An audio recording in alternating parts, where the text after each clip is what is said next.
Yung pong araw na ito ay may mga bagay akong ipinararating at kung ako po'y inyong tutulungan para po properly inform ang ating mga kababayan, lalo na sa partikular na sektor na aking mga babanggitin, ay ipabatid niyo po ito sa kanila.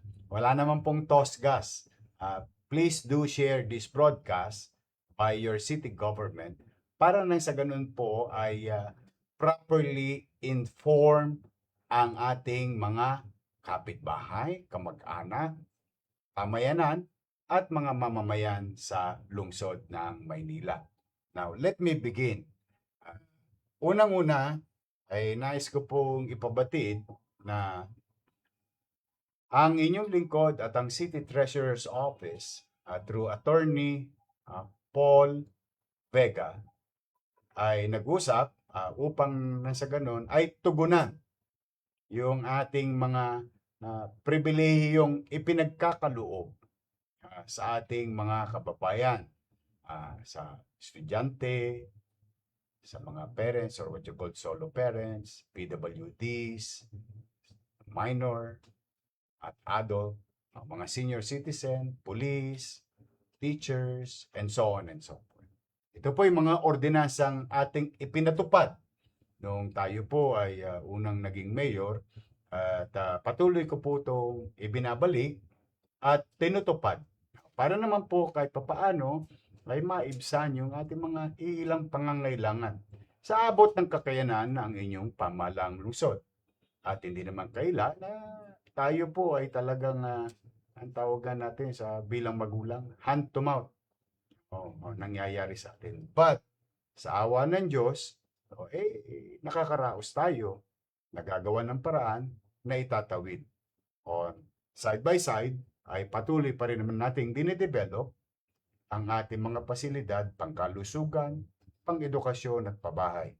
At pagpapayabong ng negosyo sa Maynila upang magkaroon ng trabaho ang mga taga Maynila. Pero gusto ko pa rin pong tupdin yung mga obligasyon o pribilehiyong ipinagkaloob namin sa inyo. Dahil ang pangarap ko po talaga makagaang man lamang sa inyong mga gastusin. Now, mga kababayan, si City Treasurer and I, inilaan na po namin para sa buwan ng Hulyo. At ito po iisa-isahin ko, no? Please stay tuned and listen and watch carefully so that wala pong mangyaring kalituhan sa bawat sektor o bawat isa. Nilaan po namin ay humigit kumulang 688,901,000 na i-release ngayong buwan ng July. Okay. Ayan po hayaan po ninyong unti-untiin ko. Una, pati po ang petsa, no? Para po may gabay ang lahat. Ang una pong mga i-release na what you call funded ordinance, no? Mag-uumpisa po ito July 7 up to July 11. Ulitin ko, no? July 7 to July 11, 2026. Ang mga sumusunod, sa ating makikisig na Manila Police District or MPD na may allowance sa 2,500, i-release po ang inyong April, May at June 4,447 amounting to 33,305,000. Bureau Fire Protection amounting to 2,500 each every month from April to June, 358 of them amounting to 2,648,488 pesos. Bureau of Jail Management and Penology, 2,500 each every month.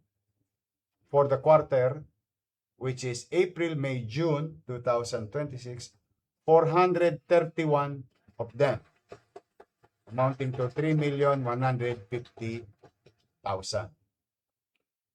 To the DCS grade 12. Ito po yung mga grade 12 na nakapaloob sa aming pampublikong paaralan na may allowance sa atin 500 pesos para sa buwan ng June. Ulitin natin kasi po'y kapapasok pa lamang, kabubukas pa lamang ng paaralan o ng eskwela. 5,524 of them, with a release amount of 2,762,000 pesos. Shout out sa mga scholar ng bayan ng lungsod ng Maynila. Universidad de Manila, 1,000 pesos per head for the month of April and May. 9,155 students, amounting to 18,310,000. Shoutout sa scholar ng lungsod ng Maynila, pamantasan ng lungsod ng Maynila students. 1,000 pesos each for the month of April and May. 7,869 of you, amounting to 15,738,000. At ang aking mga minamahal na guro, hindi naman kaila sa inyo na ako po ay produkto ng pampublikong paaralan. Shout out sa ating mga teachers.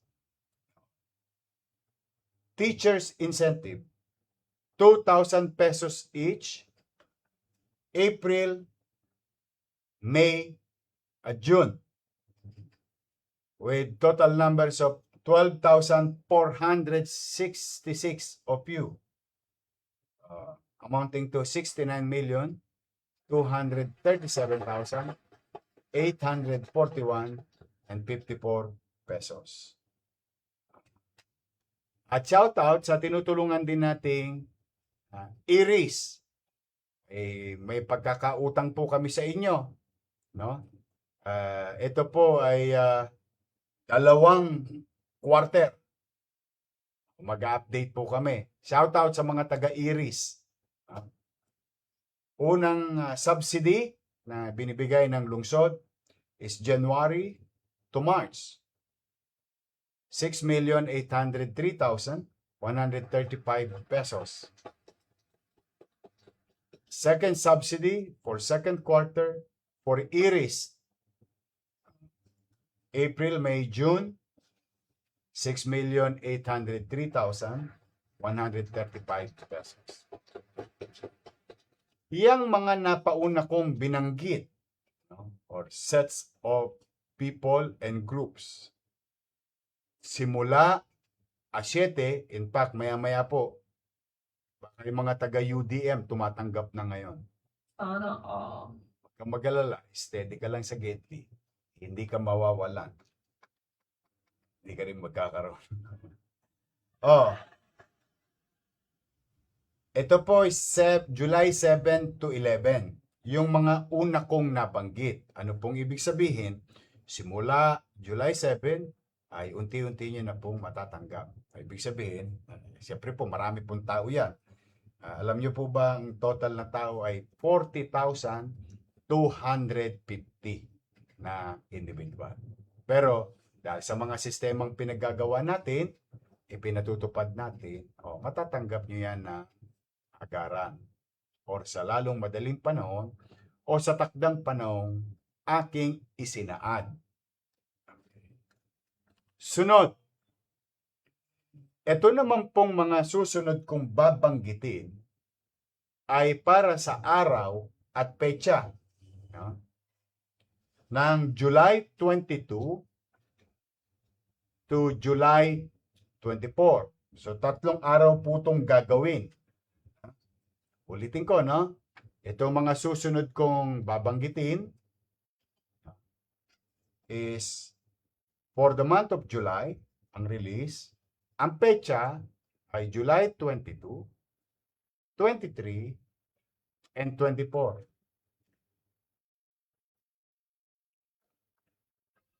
Allowance ng PWD minor, 500 pesos a month for the month of April, May, at June. 11,515 ang registered card-bearing na PWD na minor. 17,306,500.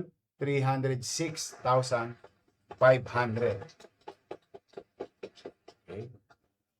PWDs adult, 500 pesos din a month. For the month of April, May, June of 2026, 51,766. Amounting to 77,594,500. Sa makikisig na solo parent, 500 pesos. April, May, June 2026, 17,281. Yes, maraming solo parent. Amounting to 26,7,500. At ang aking pinakamamahal na mga senior citizen ng Maynila, 500 pesos a month. For the month of April, lubi-lubi na to. Abril, Mayo, Hunyo.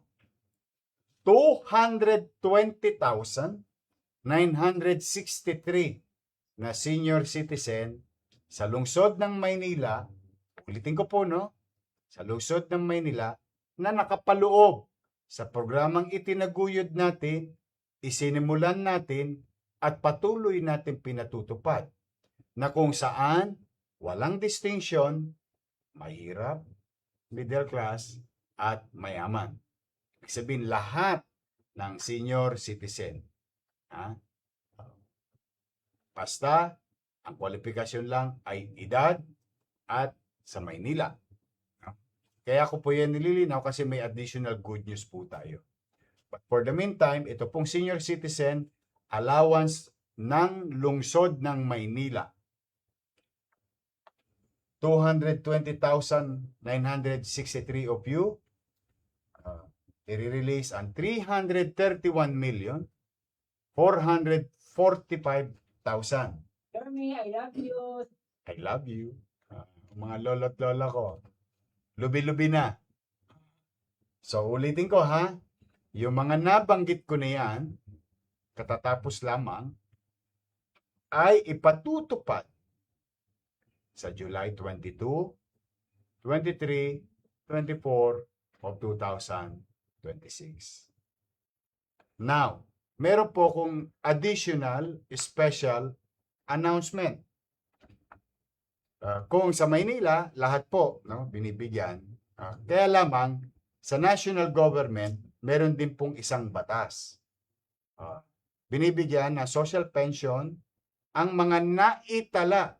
Ayan po naitala ng DSWD. Ibig sabihin, ito naman po, yung susunod kong babanggitin, ay out of 220,963 na senior citizen ng Maynila, may inilaan po ang DSWD, National Government Office of the President. Yung allowance ninyo sa national government na 1,000 pesos each for the month of April, May, June 2026, 25,930.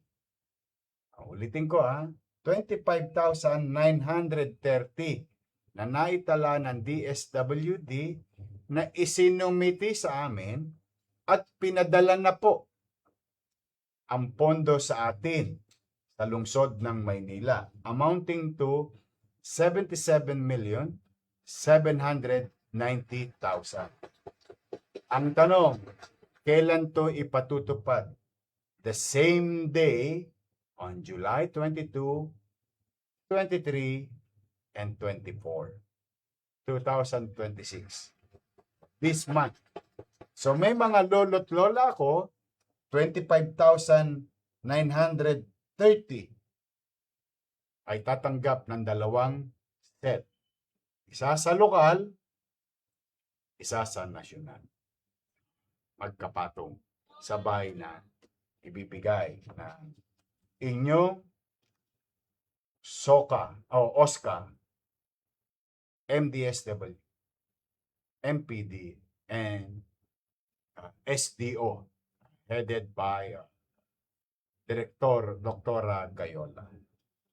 So, yan po. Nagawan po natin ng paraan, maitawid, yung almost 611 million pesos galing sa lokal na pamahalaan at yung tinanggap naman natin sa nasyonal na 77 million pesos na ipatutupad ng lokal.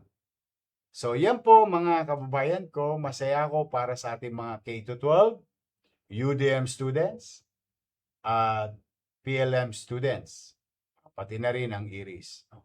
Good luck sa inyo. Sana ay magamit niyo kahit papaano sa pamasahe o mga gastusin pang araw-araw. Mabawasan man lamang ang inyong tustusin habang kayo'y nag-aaral.